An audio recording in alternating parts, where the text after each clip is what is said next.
on Trauma and Stress-Related Disorders by Clara, Anna, and Dongchen. So first things first, let's define trauma. Trauma is a series of events or a singular event that is too stressful to be handled by how our brains typically handle stress with physical and emotional coping strategies. So severe traumas can lead to the development of several different psychological disorders, and the ones we're going to talk about today are PTSD, dissociative amnesia, and dissociative identity disorder. So what is post-traumatic stress disorder? PTSD is a psychiatric disorder that develops through exposure to a traumatic event and that overwhelms their ability to cope. So examples include natural disasters, so hurricanes, earthquakes, things like that, unnatural disasters like car accidents and plane crashes. Combat and war-related trauma is, of course, probably the most commonly known one because we, here in the U.S. at least, we're very aware of how many veterans develop PTSD. Childhood abuse and victimization that can be sexual or physical abuse, and then sexual violence that happens after childhood as well. So symptoms include intrusive memories, avoidance, negative changes in thinking and mood, changes in physical and emotional reactions, severe flashbacks, emotional numbness, impulsive behavior, and difficulties with memory and concentration. And these symptoms can vary from person to person. Not all people are going to have all of them. Some people won't have specific symptoms that others will. And the symptoms, the timeline on which they occur and show up will also vary from person to person. It can start as early as within 1 month of the first traumatic event, but sometimes symptoms don't show up for years after the initial trauma, and they can interfere with your ability to go about your normal tasks. So, for example, an intrusive memory or a flashback can prove to be debilitating and how upsetting it is for that person. The causes of PTSD, it's attributed to either a singular severe traumatic event or multiple traumatic events. And although about half of all U.S. adults experience a traumatic event in their lives, only about 10% of women and 5% of men develop PTSD. And that's because it's not a sliding scale of trauma and be like, oh, this trauma was bad enough, your brain is going to develop PTSD. It doesn't work that way. There's a lot of different components involved, so people might be more vulnerable to developing PTSD if they have a history of trauma already in their past, depending on their cultural background, where they're from, and if that area is also being impacted by violence or a genetic predisposition. All these things are still being studied to see what degree they actually have on the development of PTSD, but they are factors. And these predispositions impact how you react to stress, and that can alter the balance of neurotransmitters, hormones, and other biological systems. So that's that genetic predisposition, depending on how your body produces different hormones, such as cortisol, if you remember, is a big one of the main stress hormones. So depending on how your body secretes things like that, it will impact whether or not you develop PTSD. So we've included a couple different videos in this presentation. You're going to see more coming up. These are kind of more artistic representations of what it's like to have PTSD, and these videos that we've included aren't really peer-reviewed, but if you want to go through the PowerPoint and watch them, they do give insight onto what you might experience with PTSD, but I would advise a trigger warning, especially for this first video. So dissociative disorders are our next category of disorder, and they are characterized by dissociation, which is a psychological state that disconnects the individual from their immediate experience. So this can manifest in a couple different ways. Having difficulty processing time passing is common, losing memory of what happens or what you do during a dissociative state, uncharacteristic actions, or a change in identity. We'll get into that one a little bit later. So dissociation itself can be a symptom of many different disorders. So ADHD and anxiety are common disorders that can lead to people having dissociation and dissociative states. But dissociative disorders themselves are characterized by frequent dissociative states coupled with memory loss and difficulty processing time passing. So that's kind of the line between just dissociation as a symptom and dissociation as its own disorder. So there's a few types. There's 3 main types discussed or outlined in the DSM-5. So dissociative amnesia is the first one, dissociative identity disorder is the second, and dissociative derealization disorder is the third. So these disorders usually begin to help keep traumatic memories repressed, and they often coexist with other mental health problems, so anxiety, depression, suicidal ideation, and of course PTSD as well as a result of trauma. And there has been a lot of push from artists lately to express themselves and their experiences with dissociative disorder. So there's a little link to a gallery if you want to see her work. It's pretty good. So what is dissociative amnesia? It's a rare disorder and only affects about 1% of men and 2.6% of women in the general population. And patients with dissociative amnesia, it's not just being forgetful, because people with dissociative amnesia have the inability to recall autobiographical information or a certain traumatic period of time. So it was originally called psychogenic amnesia, but that was replaced by dissociative amnesia to emphasize that dissociative aspect of this disorder. And so rates of dissociative amnesia tend to increase after widespread traumatic events such as natural disasters and wars. When more people experience a big trauma like that, you're going to see trauma-related disorder is going to spike. So causes of dissociative amnesia.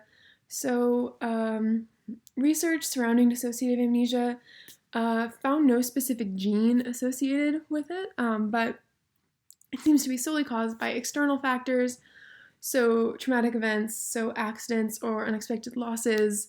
If you lose a child, that's a pretty common cause of dissociative amnesia. So other traumas such as interpersonal trauma, sexual trauma, early life trauma, things like that can also cause dissociative amnesia. There's 3 kinds of amnesia and dissociative amnesia: localized, selective, and generalized amnesia. So localized is the most common type of dissociative amnesia, wherein patients don't recall a specific period of time or a specific event. It's typically the traumatic event itself that they forget. And so the length of time within localized amnesia can vary. So you can lose a few days, or you can be missing years. Selective amnesia is patients can remember some but not all of the events during a period of time, so parts of combat experience, a sexual assault, etc., kind of that patchy memory. And generalized amnesia or global amnesia, it's different from localized and selective because you will forget your entire life, including memory for personal identity, so total loss of autobiographical information. All 3 of these are types of retrograde amnesia, if you remember our chapter on memory. However, they are pretty distinct from retrograde amnesia. Retrograde amnesia is more of an umbrella term, and also retrograde amnesia can be caused by things like disease or injury, and dissociative amnesia is solely a reaction to a trauma. So again, we have some videos, some people with dissociative amnesia sharing their experiences on YouTube. If you want to go check those out, they're pretty interesting, and they're not very long. And our last disorder is dissociative identity disorder. So DID, it's a rare disorder that impacts about 0.5% to 2% of the population. It's characterized by an individual by having 2 or more distinct identities with their own memories, relationships, and behaviors in their body.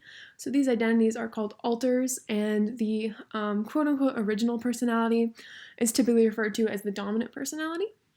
And it's a psychopathology thought to result from severe ongoing childhood trauma. It's characterized as a subset of PTSD, but we're going to talk a little bit more about its cause later. And it's more commonly known as multiple personality disorder. It was renamed in 1994, so almost 30 years ago, but it's still kind of stuck around in the public consciousness as multiple personality disorder, but it was changed once that dissociative aspect was discovered, kind of like dissociative amnesia previously being called psychogenic amnesia. So, causes of DID.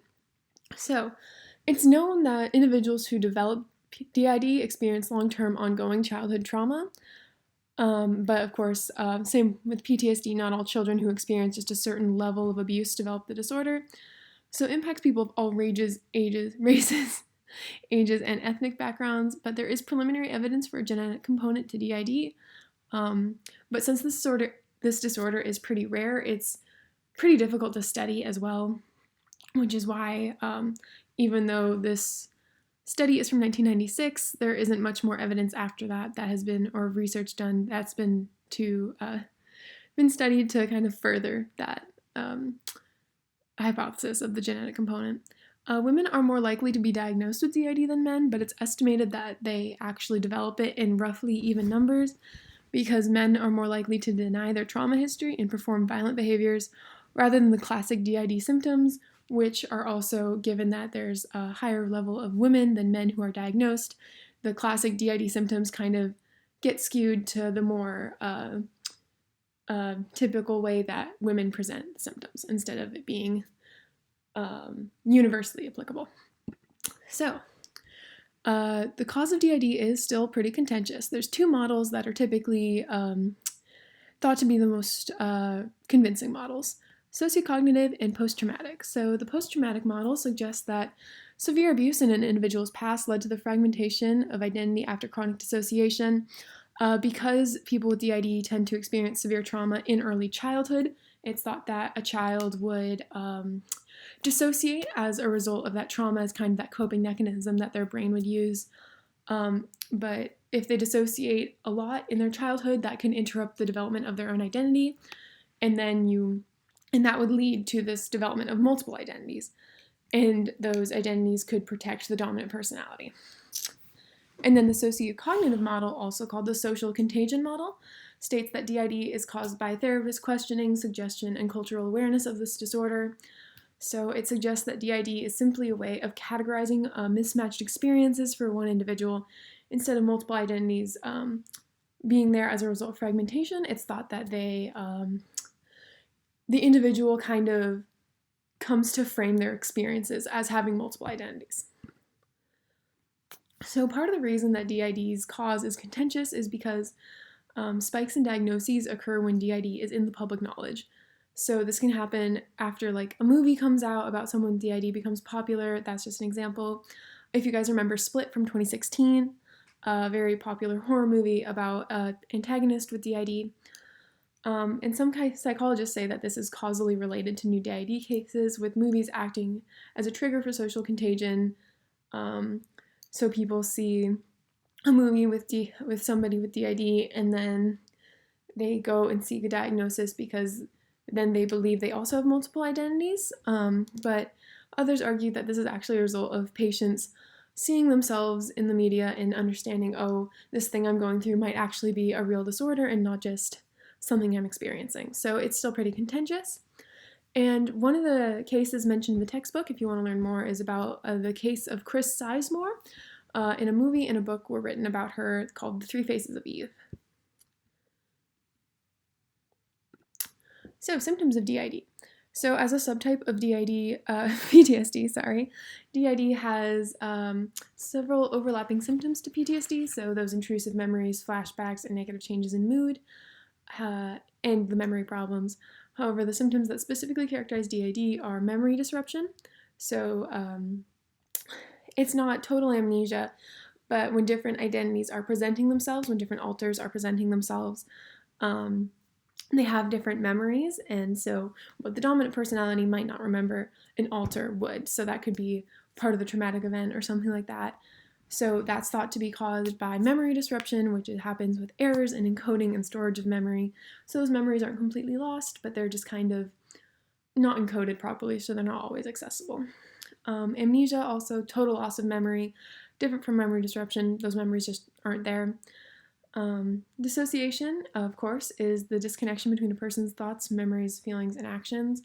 And someone with DID typically dissociates while they're switching between identities. So either the dominant personality is coming back or an alter is coming forward.